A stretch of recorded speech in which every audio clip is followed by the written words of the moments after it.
I really synthesized the information down to my top 2022 personal branding projections. Having a personal brand is important because in today's economy, people are buying from individuals. Personal branding is really important to me. And just a quick personal story, I started my business 10 years ago as the owner of a brand strategy studio in Baltimore, working mainly with nonprofits. I did that for several years where nobody really knew what I looked like. I really was behind the scenes designing websites and making and doing all the things. Once I started showing up in my business, the doors opened up for me. Once I had, my .com as my name and, people could really get in touch with me, things just blew up because it helped me to be myself. So that's why I wanted to do this live today so that for 2022, you can show up in your personal brand in 3 important ways. And so that first projection that I have for 2022 in terms of personal branding is that meaningful micro connections and interactions will drive your relationship. So what is a micro connection? What is a micro interaction? When you send somebody a DM, for example, that is a micro connection. When somebody comments on your page and you comment back, that is an interaction. So it's really more personable communication. Communities are still very important, but even with communities, they are small communities. So for example, I have a subscription on Love Nation for Luvvie Ajayi's community. And the community is a nice size, but because it's on the app, it's not a lot of us, but we have more personal communication. So you could be communicating with somebody that is, an editor for some magazine, and you're you, and you all are talking as if you know each other because you have that thing in common. You're making these micro connections on smaller communities. And so when it comes to your personal branding, you want to do the same thing. You want to make sure that you stay personable with your audience. You want to make sure that when you have your name attached to something, that you are engaging and you are answering questions, because people are following you to learn something. They want you to help them solve something. They want to be inspired by you. They're having some challenge that's moving them to want to follow you. And so for every comment that you have, even if it's an emoji, you want to put an emoji back or ask a question. You want to continue to build those micro connections to build your relationships. The more you show up in your business as being the person, as a personal brand, the more people will be ready to connect with you. They'll say, I sent Tony a DM and she responded. She didn't just leave me on unread. Or I, put a comment on Tony's feed and she responded. She didn't just have like 20 comments that she didn't, respond to. Those micro interactions count. And so the people that follow you, they're not fans. They are real people on the other side of that phone who are looking for connections. They're looking for somebody like you to help them in whatever way they're looking for, whether it's to be empowered, inspired, or educated in some way. Being a personal brand, you are in a unique position to build relationships in a way that big businesses can't. You lodge a complaint at, DoorDash, for example. That CEO of DoorDash is not going to send you a message apologizing because Chipotle forgot your dressing again.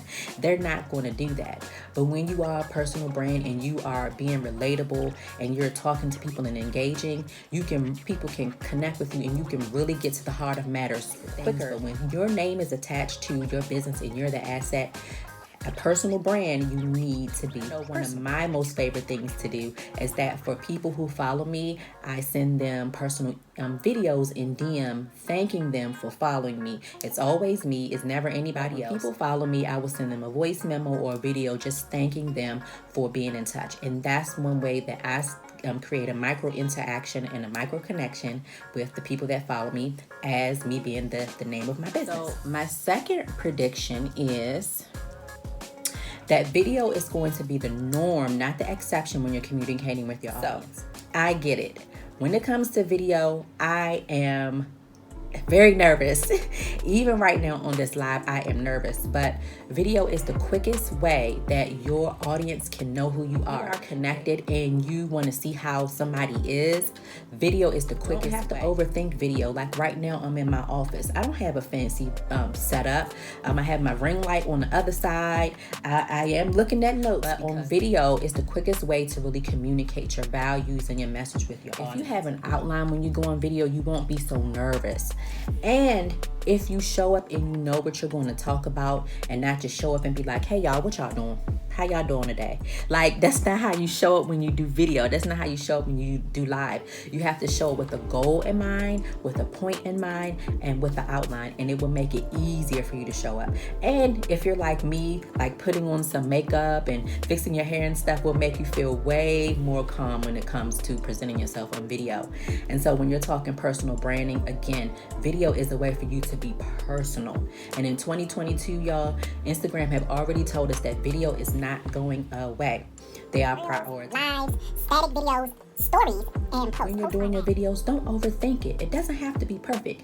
People don't mind if you show up on video scrappy. As long as you are prepared, you don't have to be perfect. My last prediction is that it's going to be necessary that you share your story and have a clear message. When you show up, it's going to be necessary for you to share a story and a clear message. This is not going away.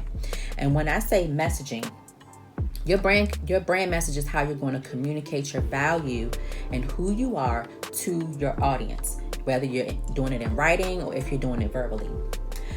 Your message is what makes your audience connect with your brand. Nobody just shows up in business and never says anything. However, when you show up with your message, it's important for your message to hit points. So, having things like a core value and a vision statement, a positioning statement, all those things help you to build why you are uniquely qualified to do what you do. Not in comparison to anybody else, but why you are unique to serve in the way that you do. That's what your message conveys. And your message conveys that even more importantly than design sometimes. And with me being a designer and a strategist, I'm kind of on both sides where I see the benefit of design and then the benefit of messaging. But messaging always informs the design. Messaging is what makes those designs more special, more meaningful, and more deep. And that's what your audience is going to require from you. Just being a surface entrepreneur or a surface personal brand, that's not going to work. Showing up and, in a cute outfit and saying, hi y'all, this is my outfit for today. Like, that is not going to cut it with your audience. They want to know you. They want to know pieces of your story, and that messaging, they want it to be clear. You have to show up authentically every time, and your message can help you to stay in line. So for example, I love fashion. I am a fashion girl. I have, different types of styles and shoes and bags. You know how we do, y'all. We have a ton of stuff. But fashion is not part of my messaging. I want my clients to be fashionable when they show up in pictures, when we do creative direction. My pictures, I want to be fashionable. I want to be on brand, but you won't see me showing up as a fashion influencer, for example. That's not my message. That's not my ministry, as how people say. Fashion is not my ministry. So I'm not going to put that forward in my message. You might see it, but when my message is going to be revolved around strategic branding. That's what I focus on. And so when you're talking about your messaging, it's important for it to be clear so that the people who are looking for you and looking for exactly what you have to offer, they can find you. Because if you are a dog walker one day and an accountant the next day and then a teacher another day, like, how are they going to pinpoint if you're the person that can help them? But if you show up all the time as, like for me, a brand strategist, I'm talking brand strategy, whether you see it, in my reels, I'm talking about messaging, like I have the same content pillars across the board, and your messaging helps with that. Messaging grows over time. So you don't just show up with your personal brand and always have everything figured out. The more you grow in your personal brand, the more you serve clients and record those interaction and take notes of questions and things like that, the more your messaging will be refined. Don't be afraid to talk about what you believe in, what your vision is. Don't be afraid to share anecdotes about your childhood. You all will see on my feed that I have like speckled pictures of me when I was younger on there and telling stories about how I made Barbie clothes and things like that. Those are the type of nuggets and background that people want to see about you. It makes you human. It makes you relatable.